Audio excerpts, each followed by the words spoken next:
13 police হত্যার 6 দিন পর এনায়েতপুর থানার কার্যক্রম শুরু।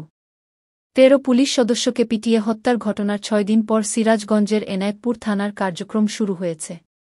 শনিবার 10 আগস্ট বেলা 12টার পর এই থানার কার্যক্রম চালু হয়।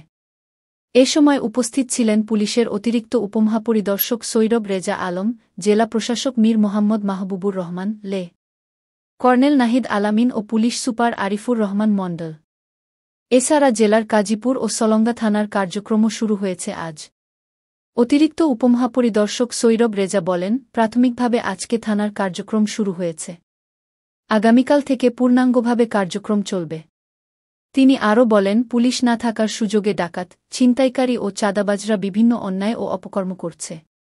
তবে থানার কার্যক্রম শুরু হওয়ায় খুব শিগগিরই আইনশৃঙ্খলা নিয়ন্ত্রণে আসবে বলেও আশাবাদ ব্যক্ত করেন তিনি। গতকাল শনিবার সকাল থেকে এনায়েতপুর এলাকার বিভিন্ন প্রতিষ্ঠানের শিক্ষার্থীরা থানা প্রাঙ্গণ পরিষ্কার-পরিচ্ছন্ন করেন।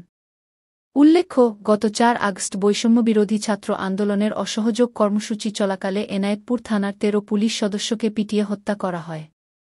এ সময় এনায়েতপুর থানার সকল স্থাপনা ও যানবাহনে আগুন ধরিয়ে দেয়া হয়। জেলায় ওই দিন অন্তত 24 জন নিহত হয়েছেন বলে খবর পাওয়া গেছে।